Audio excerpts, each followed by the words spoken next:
So one of the biggest complaints and criticisms that I have seen levied against the modern MMO is the auction house,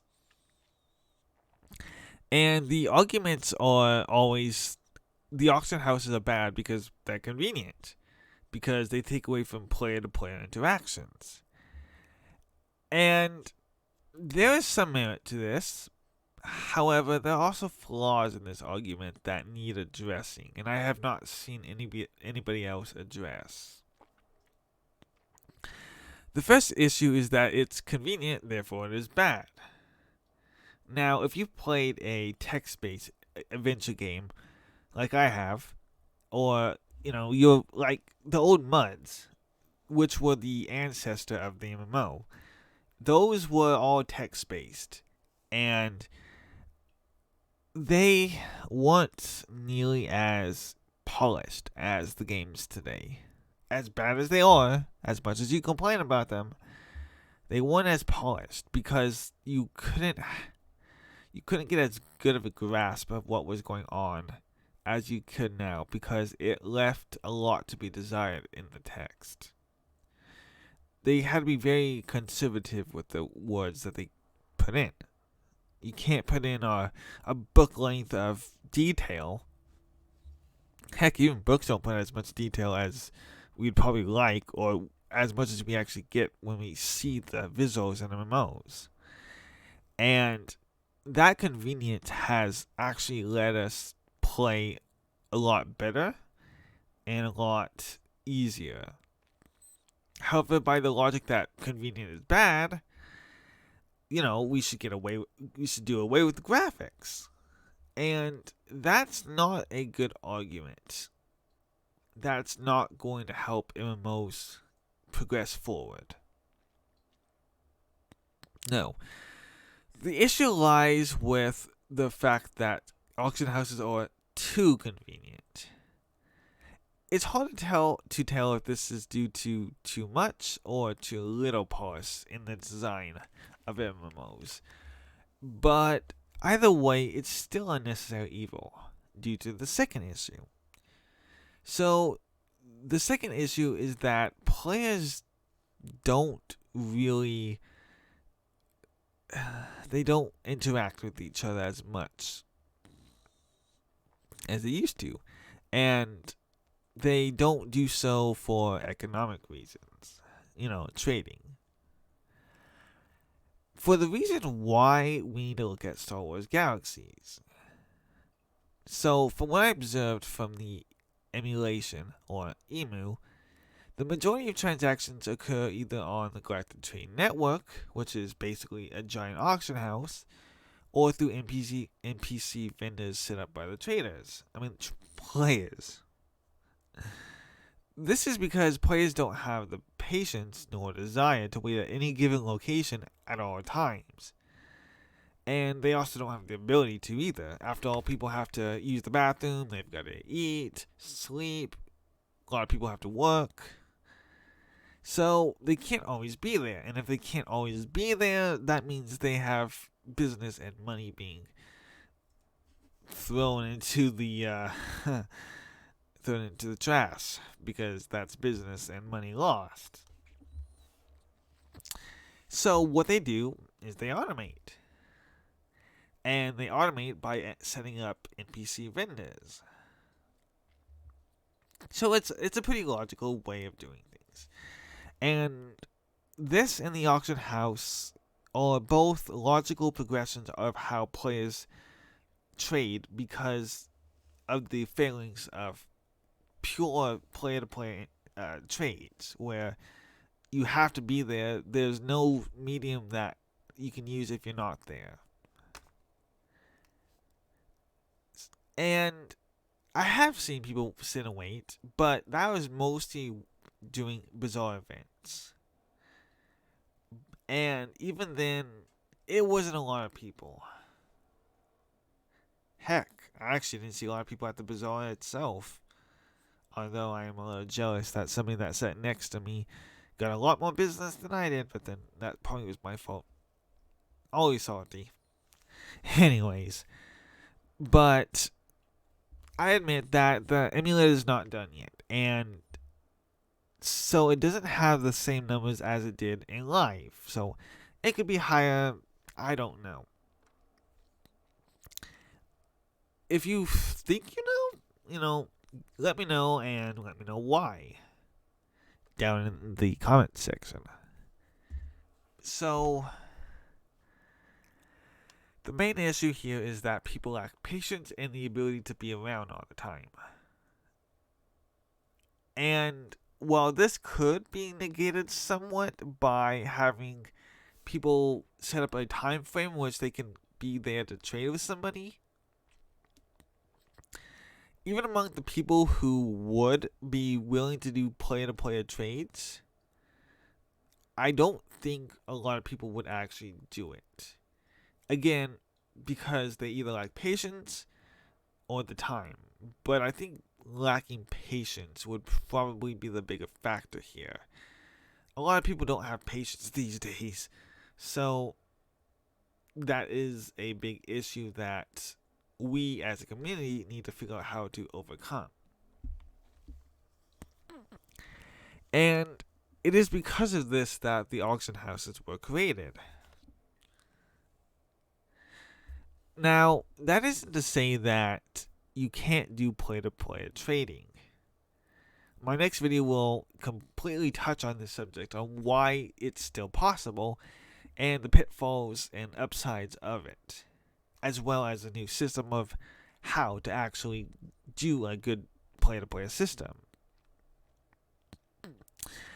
But this video, I'm going to focus on how to fix the auction houses. And for this to work, you have to have a few assumptions, and you'll pick up on them along the way. So, this system is something that I came up with on my own, and I admit it's not perfect, but please bear with me. So, the first part of this system is that there are local auction houses. And these local auction houses are where the most expensive items, either looted or crafted or otherwise obtained, are sold, well, for that region. And the reason why it would be regional, like every region has its own set of items that are sold there, is because of the inconvenience and the risk of taking your shit and moving it to another auction house. Bandits, open world PvP, which, you can have bandit players, which I very much endorse. Unless you're going after me, then I can say, screw you, I'm going to kick your fucking ass. Eventually. But, yeah, this is what you would need. You wouldn't have the typical UI system, though, because it would be more realistic. You go to the place where everything's being auctioned, you register, you get a bidding number, then you sit down or stand up or however, and you bid whenever the time comes for the item that you want. And you are actively bidding against a crowd of other people. So there was some interaction there. And, people can talk shit at each other and all of that shit. Which would make things more interesting for sure. So, these auctions, however, would require the bidding to be done one item at a time. And it would go from the lowest set selling price by the seller, and people would bid probably like somewhere, they could either start at the bidding price, at the lowest price, or they can start somewhere below. It depends, I suppose. Like, is it at market prices?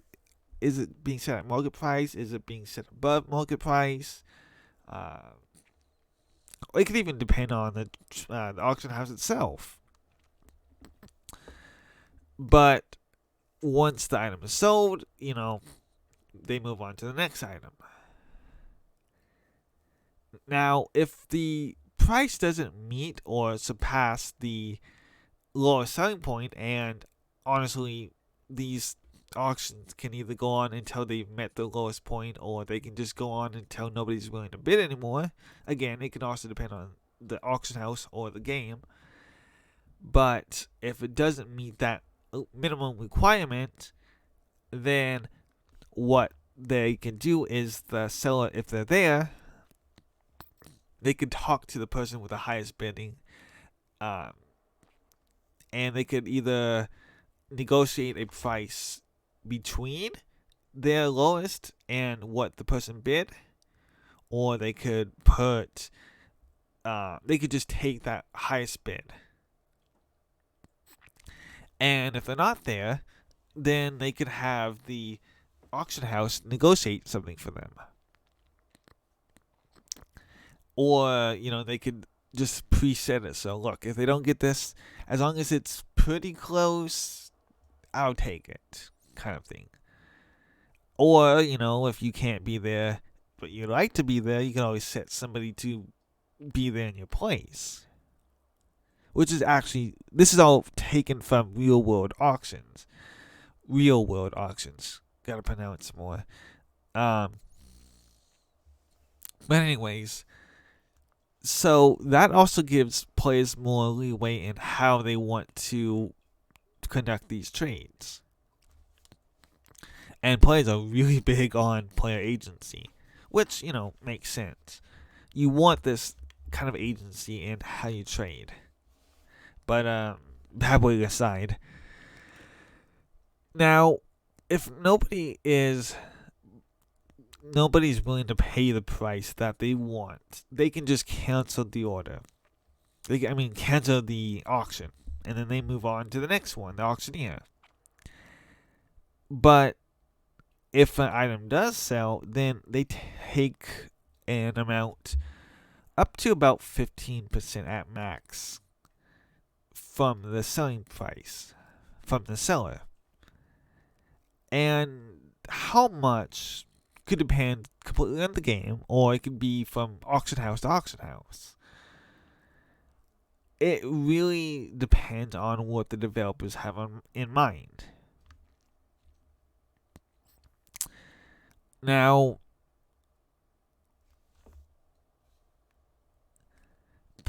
buyers can have what they purchased.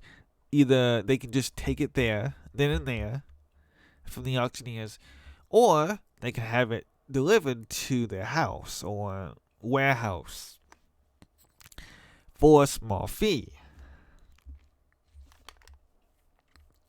So these kind of costs can be the transaction fee, from the sale and the delivery fee. These can be money sinks, or they could be more wisely used as a way of building up the auction houses.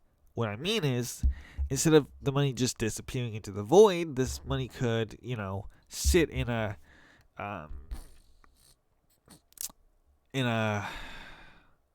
I'm lacking the words all of a sudden. But basically something akin to an escrow for game organizations. In game, in program.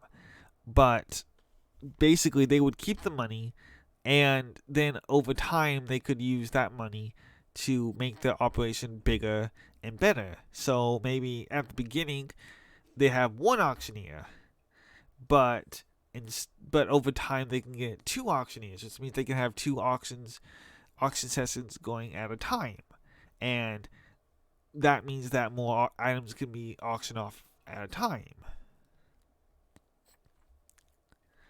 Now, if players want to sell multiple things at once, though, how this stuff is going to be handled is either as a set, or which means that if they have duplicates of an item, that is just going to be sold at once, and then as one thing, and then the other items are going to be sold separately from that, with the same, within the same set before they move on to the next person's stuff. Or they can pay a little bit more and have something sold separately from the rest of their stuff.